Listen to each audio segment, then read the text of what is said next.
Okay, I think we can get started. I'm going to go ahead and share my screen.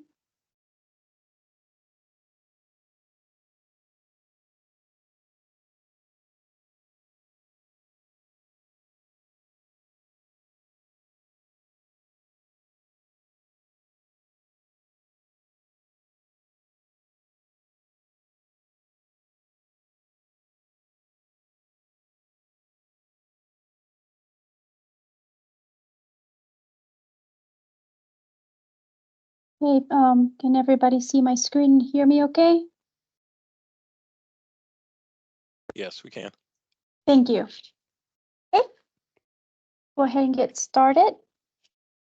First of all, thank you so much for being here, everyone.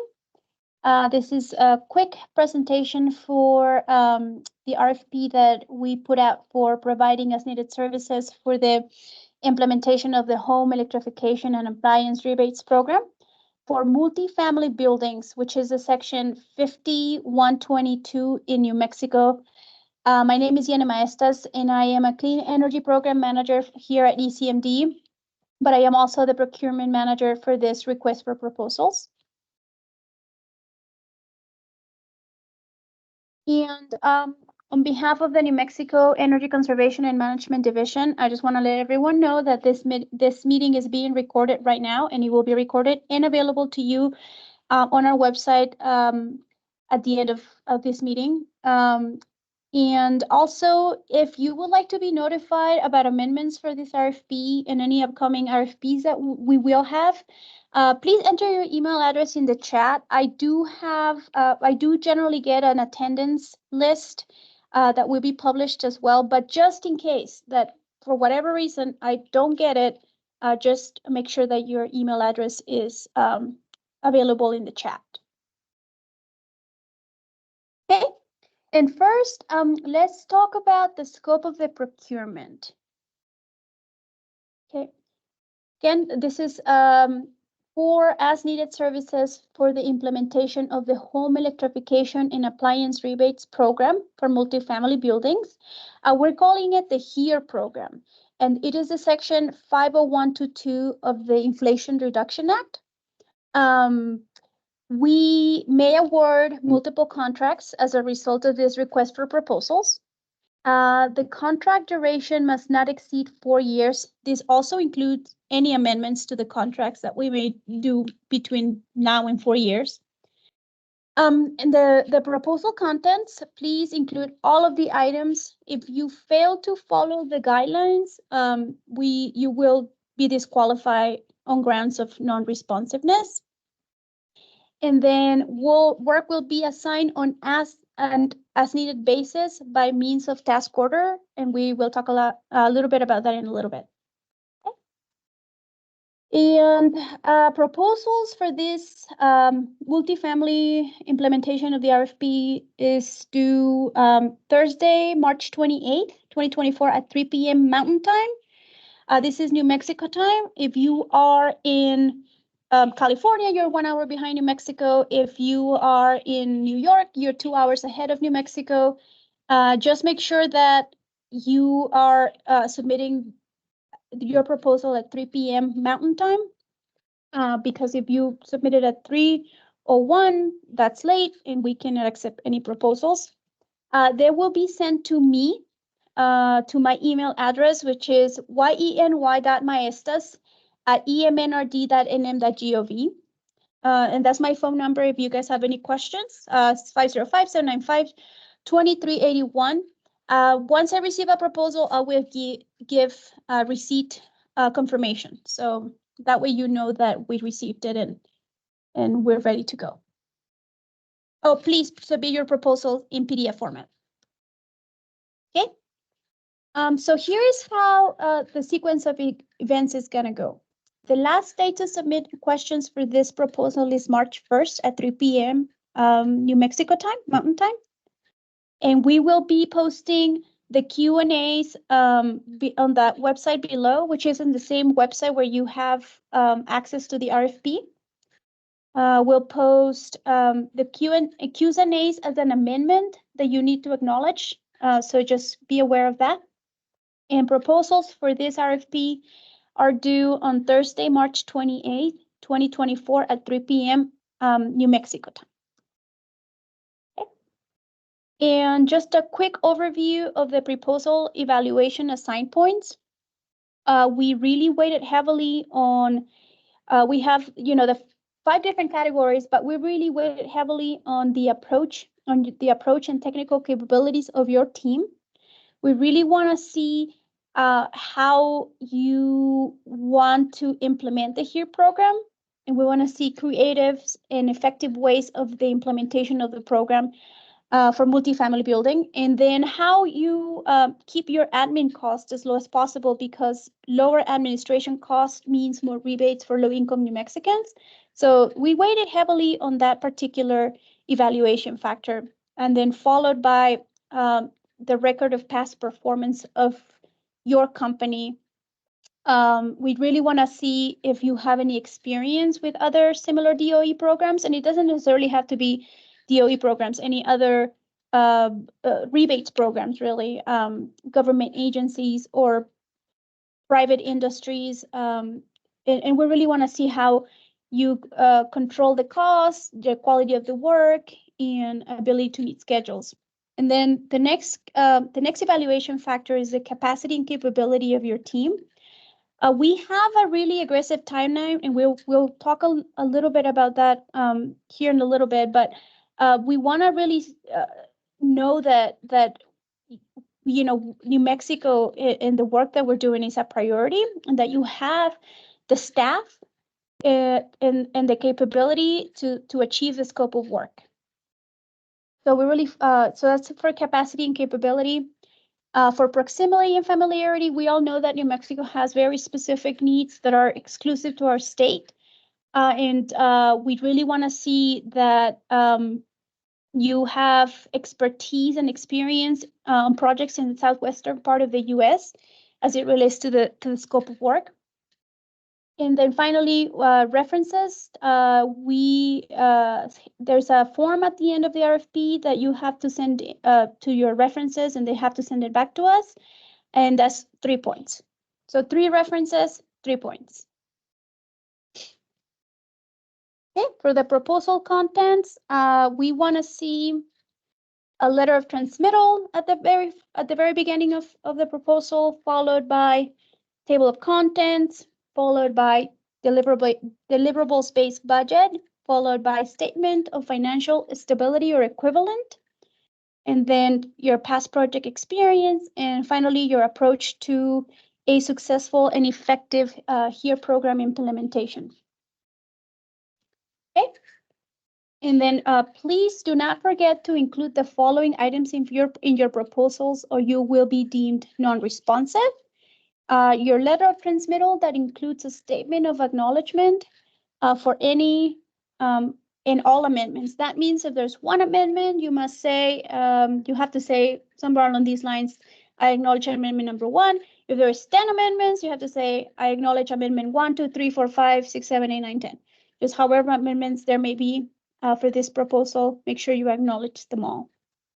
And then your campaign contribution disclosure form and a statement of assurances form, both of which you can find attached to the RFP. Okay. Again, I am the procurement manager for this request for proposals, and here's my information. You will be sending your proposal to me before or on that deadline.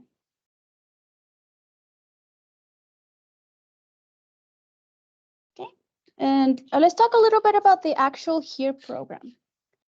We, the state of New Mexico, we aim to have the program available to the public by Labor Day of 2024, with a pilot program for testing ready by August of 2024. So, this is where I talk about that very aggressive timeline that we do have, that we aim to have. Okay, just a little bit about the program overview, the HERE program overview. This is a part, we are doing 2 different RFPs. This is the multifamily RFP, but we're also doing an implementation for single family RFP. This is a section 50122 of the Inflation Reduction Act program, the Inflation Reduction Act, sorry, that was released in 2022. New Mexico is a part of cohorts of states to apply and implement first. So we really, we're one of the first. We really want to do a good job. So the main goals of the program is to save households money, grow American manufacturing and clean energy jobs, and fight climate justice. New Mexico has been allocated a little bit over 40 million for home energy rebates. This includes the single family and multifamily homes. And then we have up to 20% for admin cost, including the state's costs. Okay. For this particular program, we are only focusing on people who earn less than the 80% of the area median income households or less, and focusing on environmental justice for the communities. All of the rebates that we're talking about will be applied at the point of sale, example, at the register or on a contractor's invoice. Some of the qualifying appliances may include induction cooktops, heat pumps, electric water heaters, electric clothes dryers, etc. There's a whole list on the DOE list of for approved appliances. Hey, Yenny. Yes. I apologize for interrupting. There's a typo in there. For multifamily, we are also interested in servicing households that earn between 80 and 150% of AMI. Yes. Thank you. Okay, and the general responsibilities, all work will be assigned via task order. That means that when we have a contract in place, we will issue a task order with a specific scope of work that we want you to perform. And then you will send us back a cost schedule, your approach to the scope of work, and an actual schedule for deliverables. And then we'll do Q&As or questions and comments and clarifications. You'll answer those questions and comments. And then we will issue notice to proceed. Okay, all media inquiries shall be referred to ECMD. That means if the newspaper or the news or any kind of media outlet reaches out to you with questions about the program, they must be referred to us. And then again, I cannot emphasize this enough. We must not exceed between the state and the consultants 20% of funds for planning, administration, and technical assistance. This includes, the 20% of our cost too. The remaining funds will be used for rebates at the purchase of high efficiency electric home appliances. Okay.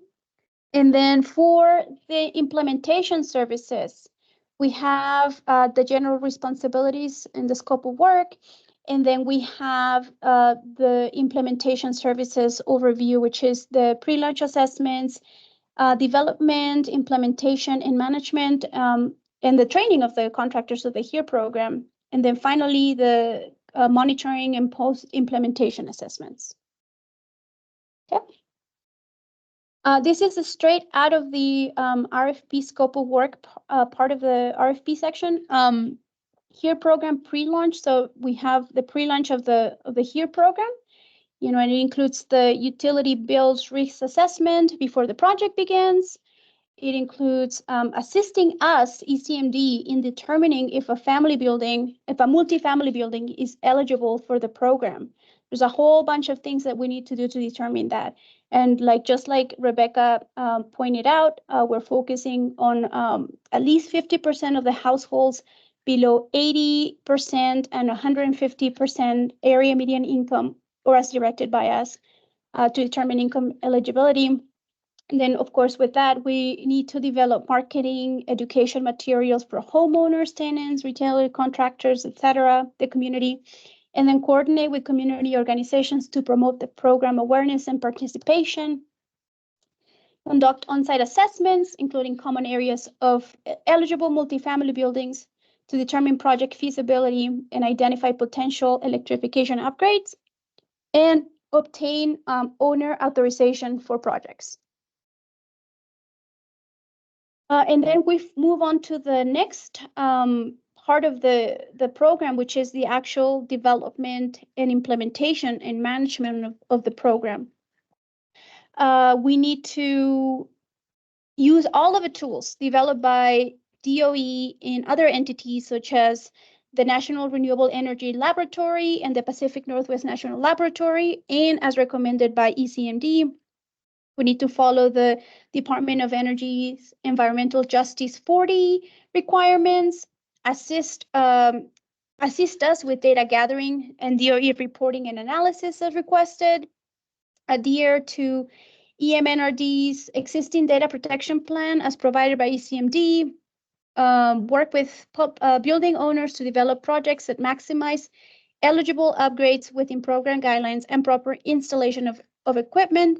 And we need to develop a consumer protection plan that includes customer service, installation of equipment according to specifications, reasonable charges for installation, and warranties for the equipment that was installed. And of course, provide ongoing support and communication throughout the rebate application and approval process. Okay. And if rebates are requested by renters, we need to work to obtain written permission from building owner or another authorized entity acting on behalf of the building owner prior to commencing the work for the following, which some of these appliances will need some sort of permit for installation.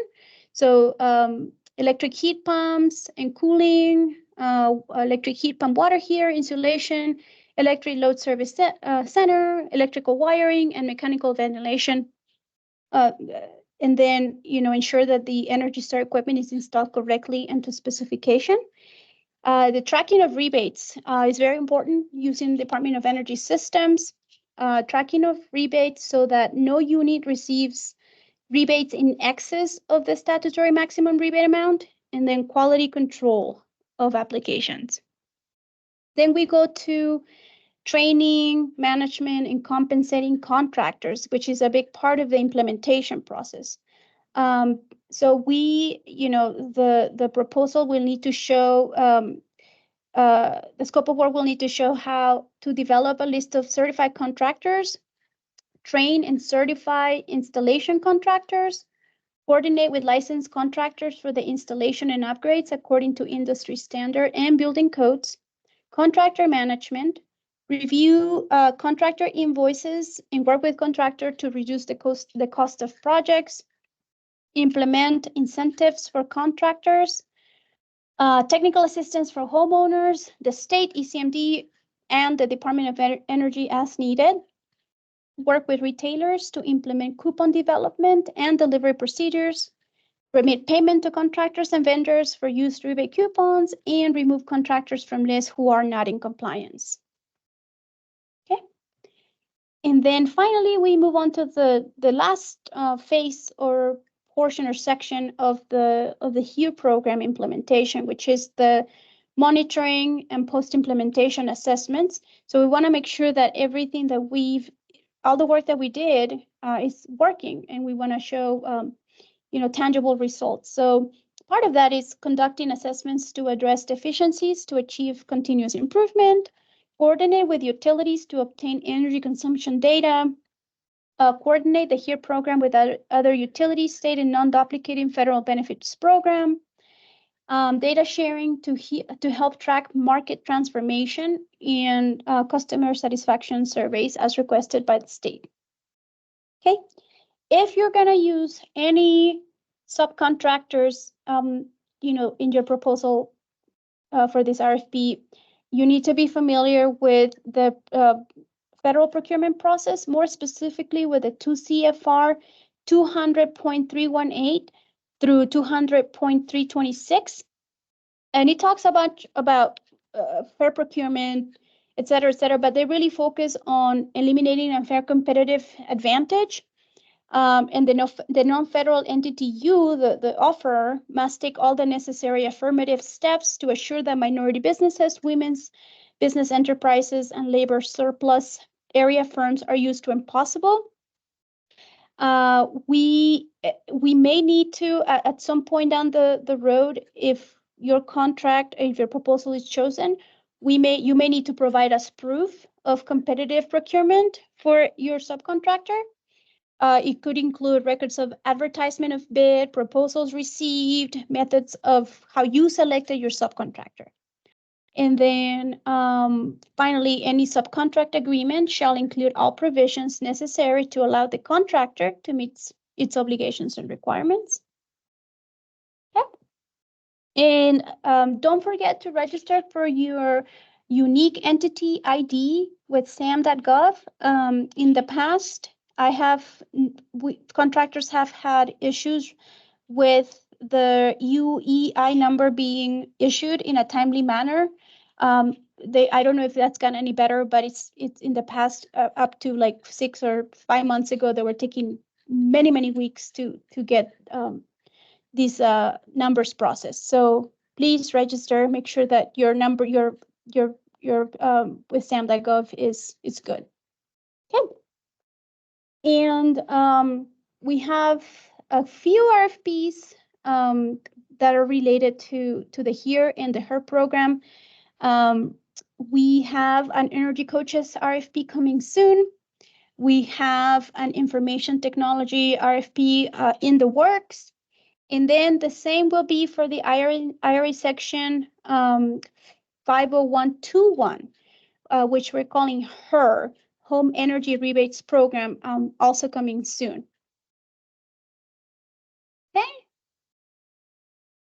Okay, and if you have any questions, I will go ahead and open the floor for those.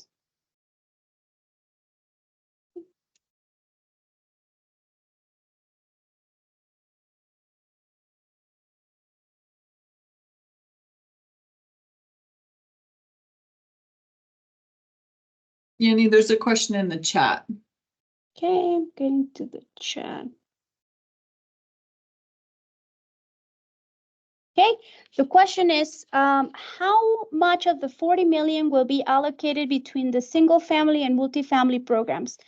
So, and correct me if I'm wrong, Puck, but it's 25% to multifamily programs, and then single family programs is 75%.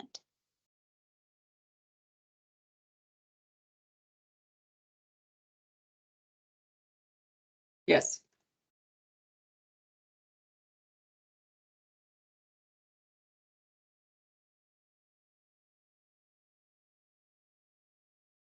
Can you give an example of a deliverables-based budget? We can provide an example. I have to look, but basically, and this is completely up to the contractor, but an hourly rate for the work is acceptable to us. If you have certain milestones for different parts of the scope of work, that would work for us too. I don't know, Puck, if you have another preference of a deliverables-based budget. No, I think that's a good answer. We'll also do a little research and see if we can get back to you and post the answer on our site, about a more detailed answer.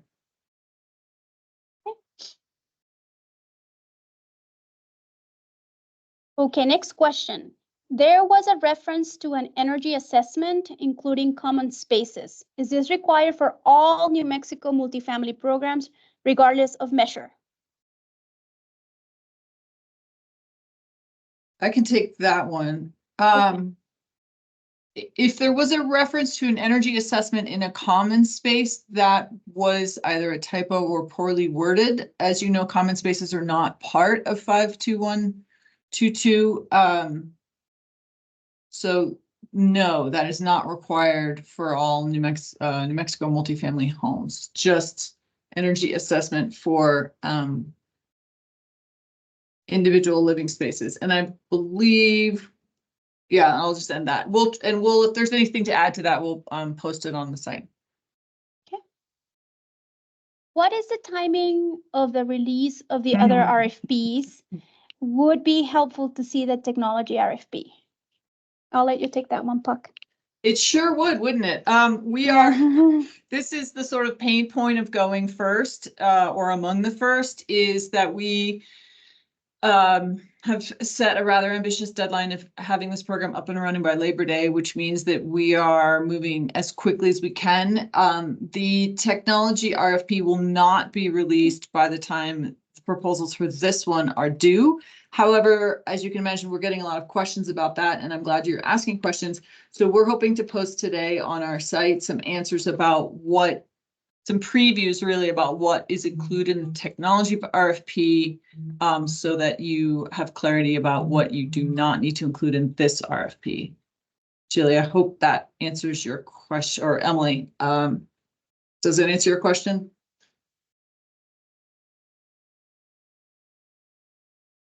Yes, that's great. Thank you so much. Okay, yeah, it's the best we can do given the speed and the firstness of it all.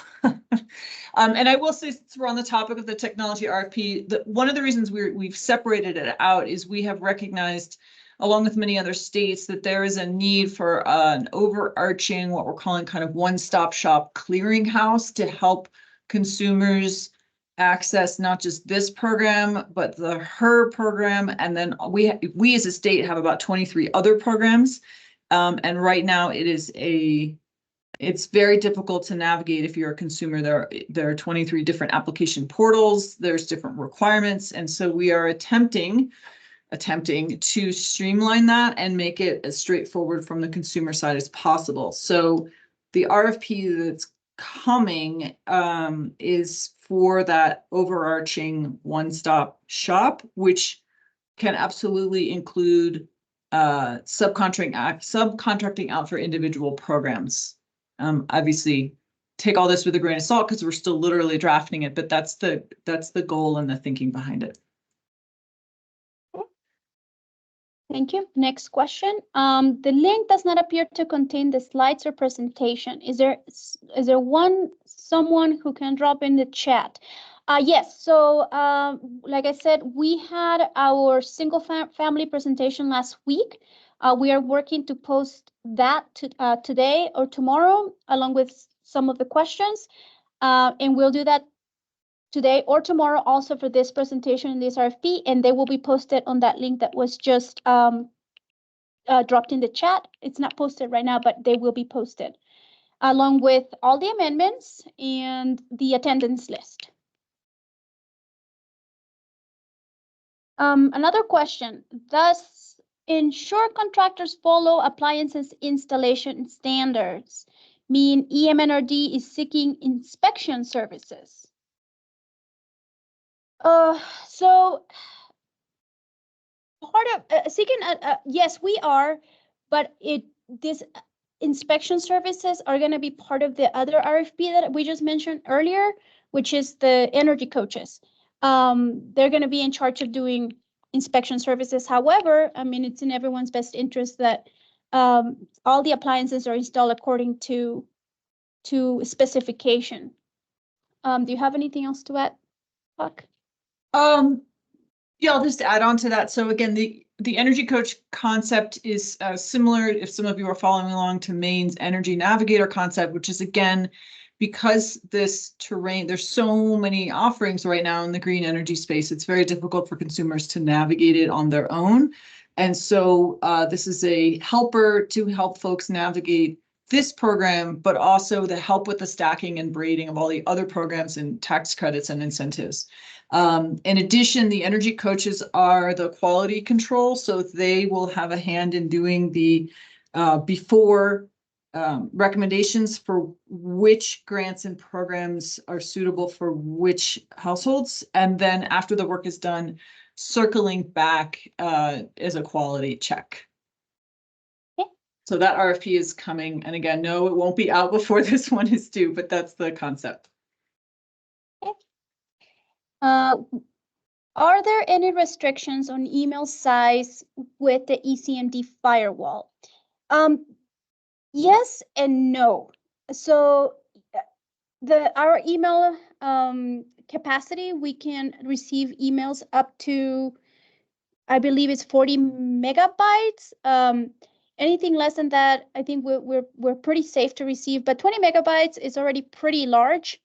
So, you know, as long as the proposal that you're getting us hits all the scope of work and the requirements of the RFP, I think we're pretty safe. And in any case, I will, like I said, if you send me your proposal and you don't get confirmation from me right away or within, you know, a reasonable amount of time, feel free to give me a call and let me know that you've sent it, and I'll confirm that I received it.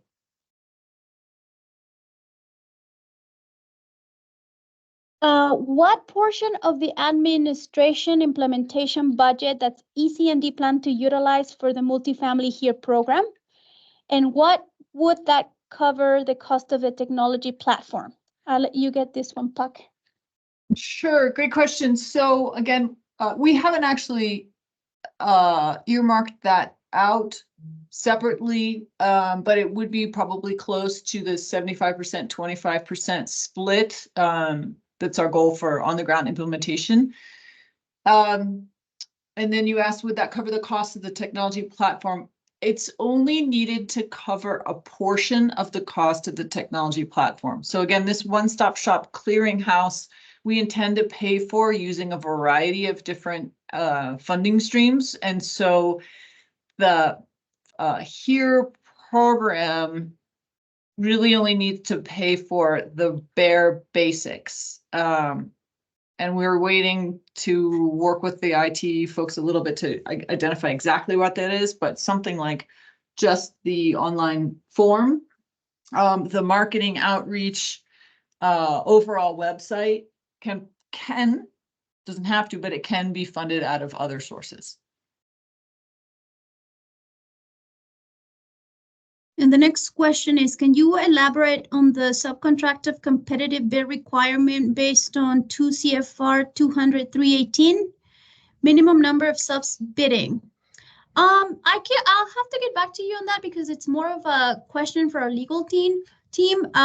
But this is just me going from example from past experience is that you know, at least in the past, other consultants have given me at least two different quotes or proof of that they asked 2 different quotes, and they've gone with either the lowest bidder or the best person qualified for the job. But you know, like I said, I'll have to double check with the legal team and see if they can elaborate with that on that. Yeah. Next question. The DOE guidance only requires a mini assessment for heat pumps for heating and cooling. Is ECMD requiring an in-unit energy assessment for every appliance being applied for in the HERE program?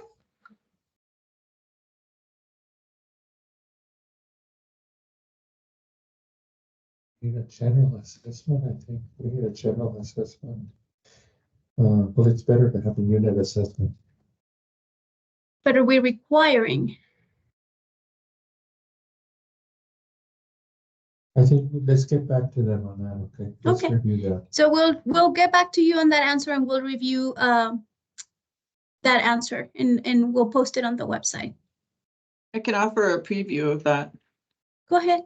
The short answer is no, not for every appliance. For example, a EV charger would require an assessment. There is a lot of concern that if you install a heat pump without first sealing the envelope and making sure that it's the right size heat pump, that you can make electrical bills or utility bills increase, which is a big concern when you're working with low-income communities, of course.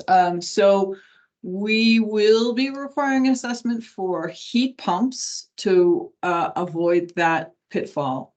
And then there's a little bit more requirements around P pumps. And this we'll ferret out later when we get down the road, but we are learning from various NREL and PNNL data that suggests that the best heat pumps for New Mexico are cold weather, high efficiency heat pumps. And so It's not part of the RFP, but we are contemplating internally whether to make that a requirement for all heat pumps in New Mexico in order to avoid that trap of utility bills rising.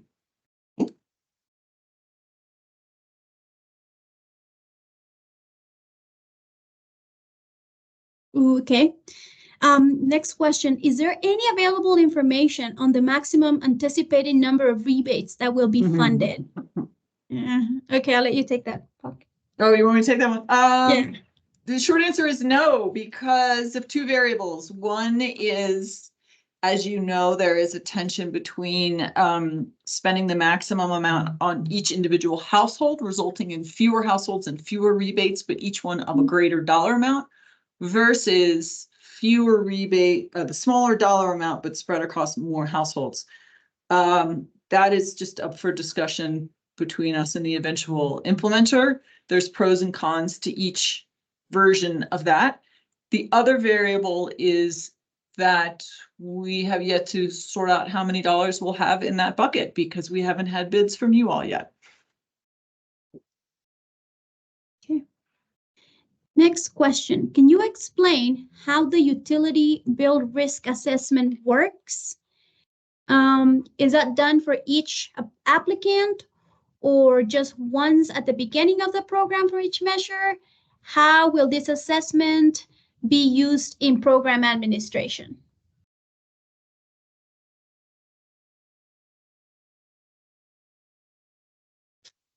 Well, we need, we need to make sure that that it's going to be a good project, right? So we'll have to, analyze, have an analysis, right? We want to prevent the bill shock, right? So we'll need to have some analysis.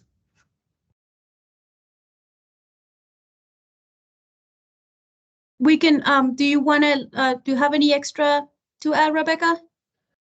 Nobody heard that. If Harold could speak up, that would be great. Oh, okay. Okay. Harold, can you speak up, please?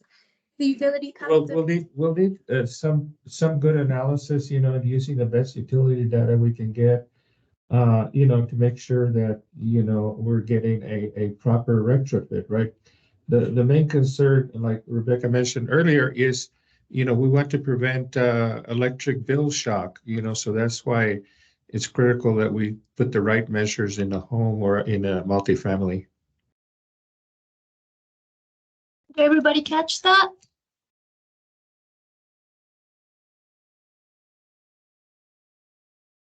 Rebecca, was that clear? Yeah, and just a little bit more granular on the ground. Part of what we're trying to do is get the utility the bill data from the prior 12 months before we begin work from either the resident or the utility. And then we'll have a baseline to compare for. So depending on which utility territory we're in, then we'll either get that from utility or we might have to get it directly from the resident. And I'm just going to jump ahead to the next question because it's related. I'm still not clear if this analysis is done for every applicant. It will be done for every applicant where there's a heat pump involved, but not if you're doing just like an EV charger. Will we have access to the recording? I just joined as I had a conflict. Yes, you will have access. It will be posted where the RFPs are available, along with any and all the amendments and the attendance list.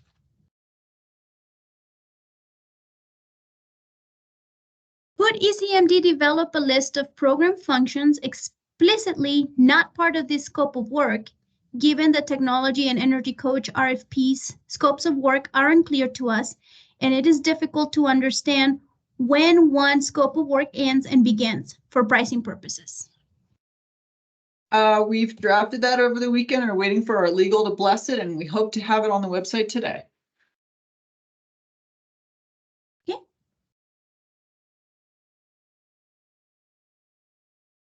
Next question. Slide seems to indicate that only appliance rebates would be applicable for this program. Please confirm. Are insulation's air sealing measures covered under the HERE program? Yes? Yes, it is. Yeah. Yes, it is emphasized. Yes. Very important, simple thing to do. Yeah. So did you guys catch that? Harold said yes.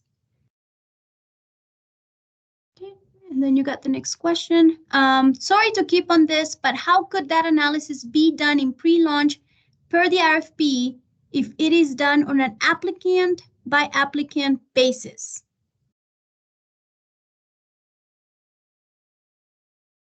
We'll have to go back and look at the slides, but I think that what's done in pre-launch is sorting out the method for how we'll do that. As I've said, depending on which territory, which utility territory you're in, it's a different situation about whether we'll have that data up in advance or not.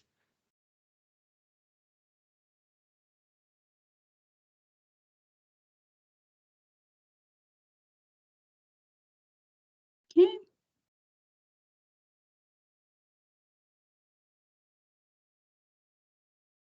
Okay, next question. Okay, how will measurement and verification, M&V, of the energy efficiency savings resulting for this program be accomplished? It is not listed as one of the general responsibilities in Section 3 scope of work, yet most all rebate programs operating in investor-owned utilities, which is a proven model for managing rebate programs, use certified M&V consultancies for prediction and evaluation of savings. Is this role considered part of the program? If it's approved by DOE, will be set and approved by DOE. Harold said that if it's an approved method for DOE. By DOE. By DOE.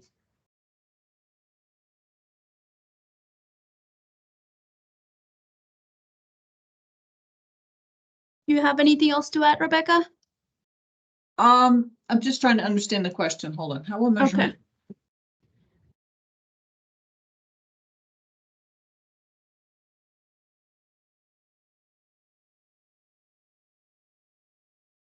Yes, is this role considered part of this program? Yes. However, we want to, of course, avoid double work. So that's where an opportunity for clever subcontracting might be something you could bring forward. If you know that there's an M&V consultancy operating in that particular territory. Remember, we have, what, 18 co-ops and 3 different IOUs Yeah. in New Mexico, and they all use different, some of them do measurement and verification on the ground and some of them don't. So it's going to depend very much on geography. And that answers a question that came in next. Can we just bid this task? Yes. And that's what, yeah.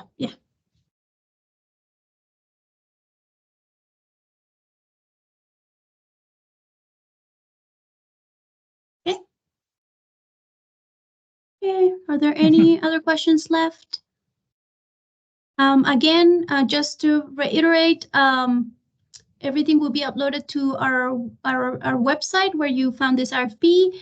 However, the Q&As might take a little longer because they do need review from our legal department. So just bear with us. Again, Oh, I just Yenny, want. Sorry, Yes. Yenny, you had one more question come in. Yes, I was going to read it. Thank you. Oh, I'm sorry. Yeah, I want to clarify insulation and air sealing. In the previous single family, it was pointed out that this was covered under section 50121 and was not covered under this RFP. Is this different for multifamily? And this is talking about insulation and air sealing. No, it should be the same issue with multifamily. We want to make sure those units are well insulated and sealed. Should be similar. Yes, but they're talking about the her, not here. Yeah, because well, of course, it concentrates on measures. It's different than the HERE program, or the HER program. In the HER program, we're doing energy efficiency measures, but in the HERE grant, we're doing the appliances, right, and the heat pumps. Yes, so but they're different. Sorry, but there is one very confusing part of the HERE application. So I'm on, if you've got the instructions, I'm on page. Yeah. Oh, Lord. Sorry, table 7. And yes, as part of the HERE grant, as part of 50122, there is a rebate for insulation, air sealing, and ventilation. In addition to all the appliances. And the purpose of that is to avoid the electric bill shock. You know, because we're worried that when you install a heat pump, the electric bill is going to go up for these people that apply. So you have to do other measures that counter that increase in electrical use. It's on page 51 of, 103 pages.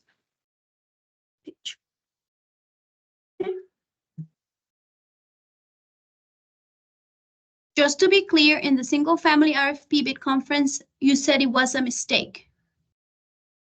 Yeah, now I'm realizing it. I don't think it was a mistake. Let's go back. And again, what we say verbally gets superseded by what we post in writing. So let's go, Yanni, let's make a note and go back and check that. But It's very confusing because it is this little piece of insulation that is part of 50122.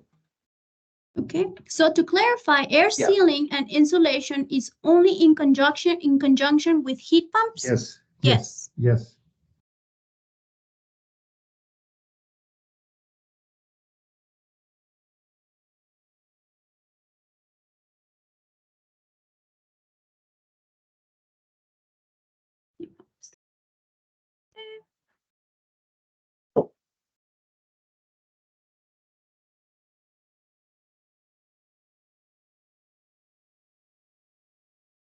Okay.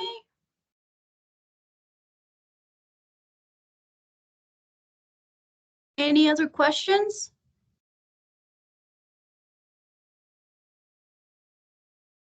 Okay, like I said, we're going to be posting the presentation, the Q&As, and the attendance list on our website. Give us a little bit of time to answer all of the questions in writing to the best of our abilities. And okay, last question. I thought there were no saving requirements for here. You've indicated that savings E, M, and V is required. Ah, great question. So no utility savings are required in here in 50122. However, we want to avoid bill shock. So that's an add-on part of our program.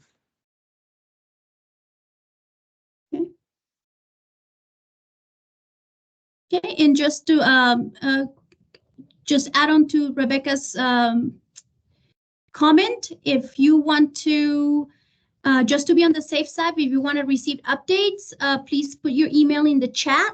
The updates include upcoming RFP announcements, amendments to this procurement, presentation once it get posted, etc., etc. And deadline, you still have time to submit questions. So if between now and the deadline for questions, you have any more concerns or comments or questions, feel free to send them to me via email, and we'll get to work on that as soon as possible. So we still have a little bit of time if there's any more clarifications to be had. Okay.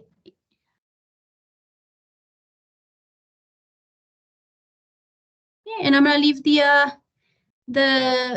chat open, the meeting open for a few more minutes. But other than that, I just want to say thank you everyone for being here. Thank you, Harold and Rebecca, for your help in answering these questions. And I hope to receive your proposal before the deadline. And if there are any questions, feel free to reach out. Thank you all so much. We appreciate you. Thank you. Thank you for helping us. Thank you.